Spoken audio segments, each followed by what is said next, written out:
ओम शांति। 11 जून 1997 की अव्यक्तवाणी। टाइटल है स्वराज्य अधिकारी बनो तो विश्व अधिकारी और पूजनीय बन जाएंगे। आप सभी का स्नेह भरा याद प्यार और बाबा के प्रति सम्मुख आने का संकल्प लेते हुए मैं बाबा के पास जब पहुंची तो बाबा थोड़ा सा दूर में थे और जैसे सूर्य जब अस्त होने पर होता है तो बादल गोल्ड गोल्ड हो जाते हैं और गोल्ड बादलों के बीच में सूर्य बहुत सुंदर लगता है। ऐसे ही बाबा का फेस बादलों के बीच में दिखाई दे रहा था और बाबा के मस्तक में जैसे शिव बाबा बहुत चमक रहा था। तो ये सीन बहुत अच्छी लग रही थी। हम भी जैसे आगे बढ़ते बाबा को देखती गई तो बाबा ऐसे मुस्कुरा रहे थे जैसे कि बाबा के अंदर कोई खास बात है और पता नहीं क्या कहने चाहते हैं। बाबा की ऐसी राजयुक्त मुस्कुराहट थी।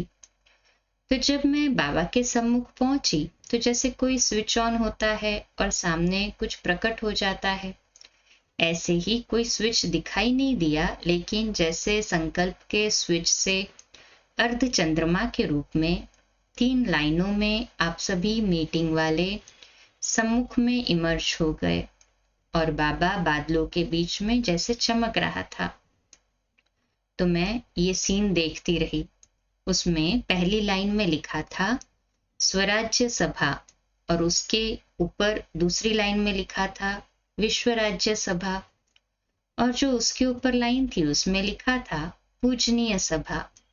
तो एक एक के ये 3 रूप इमर्ज थे और जो पूजनीय रूप था वह जैसे मंदिर की मूर्तियां फूलों से सजी हुई होती है, ऐसे एक एक देवी के चारों ओर सफेद सफेद फूलों का जैसे 4-5 लड़ियों का बॉर्डर था।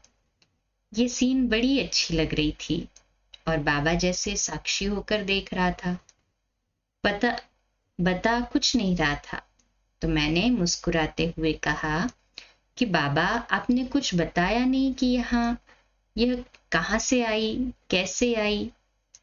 फिर बाबा ने बताया कि अभी आवश्यकता है तुम लोगों को इन 3 रूपों के स्मृति की। पहले चाहिए स्वराज्य अधिकारी। अभी आप बच्चे जो भी पुरुषार्थ करते हो, इसका लक्ष्य और लक्षण रूप है स्वराज्य अधिकारी बनना। अगर स्वराज्य अधिकारी बन गए तो ये विश्व राज्य अधिकारी और पूजनीय रूप तो आपका साथ साथ है ही। तो बच्चे स्वराज्य अधिकारी कहाँ तक बने हैं वह बाबा आपको दिखा रहे हैं। तो आप बच्चे जो सेल्फ रियलाइजेशन का सोच रहे हो उसमें ये सोचो। फिर बाबा ने कहा कि आप बच्चों को याद है शुरू शुरू में ब्रह्मा बाबा ने इसका कितना पुरुषार्थ किया था। ब्रह्मा बाबा की डायरी आप लोगों ने देखी थी, याद है? हमने कहा हाँ बाबा, हमने देखी थी। बाबा ने उसमें शुरू का पुरुषार्थ लिखा था। बाबा रोज रात में अपनी दरबार लगाते थे, जैसे आत्मा राजा बैठा है और सभी बुला रहे हैं और सभा बुलाई है। मन मंत्री, हाँ सभा में कौन कौन है? मन मंत्री, बुद्धि मंत्री सभी सामने बैठे हैं और बाबा उनसे पूछते हैं, बोलो फलाना मंत्री, तुम्हारी सारे दिन की कारोबार कैसे चली? तो बाबा रोज स्वराज्य की दरबार लगाते थे और उसमें मन बुद्धि और एक एक कर्मेंद्रियों को चेक करते थे और मालिक होकर राजा होकर पूछते थे कि कारोबार कैसे चली, तुमने ये क्यों किया, तुमको ये नहीं करना है, ऐसा करना है।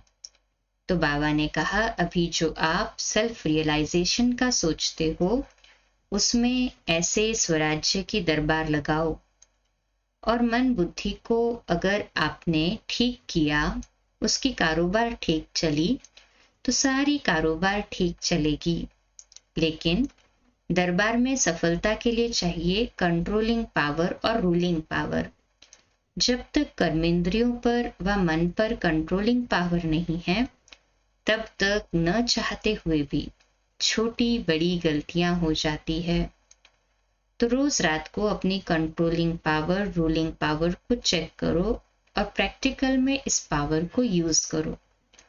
तो बाबा ने कहा कि आप सबने जो भी बातें निकाली है, लगाव होता है या क्रोध होता है या एकता नहीं होती है, या सभी ने जो बाबा को पत्र लिख कर दिए हैं, उसमें मेजॉरिटी ने जो भी पॉइंट्स लिखी है कि हम ये करेंगे, ये नहीं करेंगे, एकता में रहेंगे आदि, तो बाबा ने कहा कि एक एक पॉइंट को क्या बैठकर देखेंगे, बस कंट्रोलिंग पावर यूज करो तो ये सब बातें सहज हो जाएगी। ऐसे बाबा से रूह रिहान चल रही थी। फिर सभा सामने से गायब हो गई। फिर मैंने कहा कि बाबा, आपने पत्र तो देखे, फिर उसकी रिजल्ट क्या हुई? जब मैंने ये पूछा तो जैसे कोई खुशबू, सेंट या अगरबत्ती की बहुत अच्छी मीठी आती है, ऐसे अचानक एक अलौकिक खुशबू सारे वतन में छा गई। बाबा ने कहा, ये है रिजल्ट। तो मैंने कहा, रिजल्ट माना आपके पास अच्छी खुशबू आई है? तो कहा, हाँ बच्ची, खुशबू बहुत अच्छी है, क्योंकि बाबा ने एक विशेषता देखी कि हिम्मत सब ने रखी है, और जहाँ हिम्मत बच्चों ने रखी है, वहाँ बाप दादा की मदद और ब्राह्मणों की दुआएं, दो चीजें इन्हों को स्वतः प्राप्त होंगी। जो अंदर संकल्प है कि हम ऐसा ब्राह्मणों का संगठन बनाएंगे, तो जरूर ब्राह्मणों की भी दुआएं मिलेंगी, और ब्राह्मण आत्माओं की दुआएं भी कोई कम नहीं है, क्योंकि ब्राह्मणों की ही माला बननी है, ब्राह्मणों का राज्य होना है। तो ब्राह्मणों की दुआएं सहज आपको आगे बढ़ाती रहेंगी। अब इस हिम्मत को कायम रखने के लिए सिर्फ रोज रात को यह सेल्फ रियलाइज करो और सारा दिन उसी प्रमाण चलो, तो आपको सर्व की दुआएं और बाबा की जो मदद मिलेगी, उससे बहुत सहज पुरुषार्थ होगा। पुरुषार्थ करना नहीं पड़ेगा, लेकिन ये मदद और दुआएं बहुत सहज ऊंचा ऊंचा उठाती रहेंगी। फिर मैंने कहा कि सभा ने कहा है कि बाबा सम्मुख मिलने आए तो बहुत खुशी की बात है। तो जब मैंने ये कहा तो जैसे ब्रह्मा बाबा कभी कभी सोच में पड़ जाता है और ऐसी शक्ल कर लेता है, ऐसे करते कहा कि बस इतने में बाबा आ गए। तो मैंने कहा, बाबा, हिम्मत की खुशबू तो आई, फिर बाकी क्या चाहिए? तो बाबा ने कहा, नहीं बच्ची, मासी का घर नहीं है। जैसे ब्रह्मा बाबा कभी कभी हंसी में कहता था, क्या समझा है इतने में? ऐसे जैसे बाबा होमली रूप में बोल रहे थे, कहा, बस अभी तो सिर्फ एक संकल्प का पेपर दिया है, अभी स्वरूप का पेपर जाकर देंगे। अभी तो आपके सामने प्रलोभन बहुत आएंगे, क्योंकि वायदा पक्का किया है तो माया भी पक्की होगी ना। तो प्रलोभन, बातें सब आएंगी, लेकिन जब बाबा देखेगा कि ये स्वरूप के पेपर में पास हो गए, फिर बाबा जरूर सामने सम्मुख मिलन मनाएगा।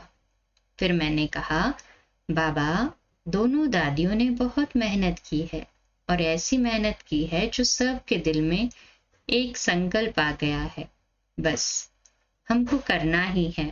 ये सब के मुख से निकलता है, बस बदलना है, करना है। तो बाबा ने कहा, ये तो मेरे मुरब्बी बच्चे हैं, इन्हों के ऊपर ही तो मेरा जिम्मेवारी का छत्र अर्थात ताज पड़ा हुआ है। तो ये दोनों दादियां तो स्वराज्य ताजधारी है ही, इसलिए स्वराज्य ताज अधिकारी मेरे राजे बच्चे को बहुत बहुत मुबारक देना। ऐसे खास दादियों को और सभी को याद दी। अच्छा, ओम शांति। कल सुबह अमृत वेला 3:30 से 4:30, प्रातः मुरली क्लास 4:45 बजे और अव्यक्त वाणी पे रात्रि क्लास 8:45 बजे। ओम शांति।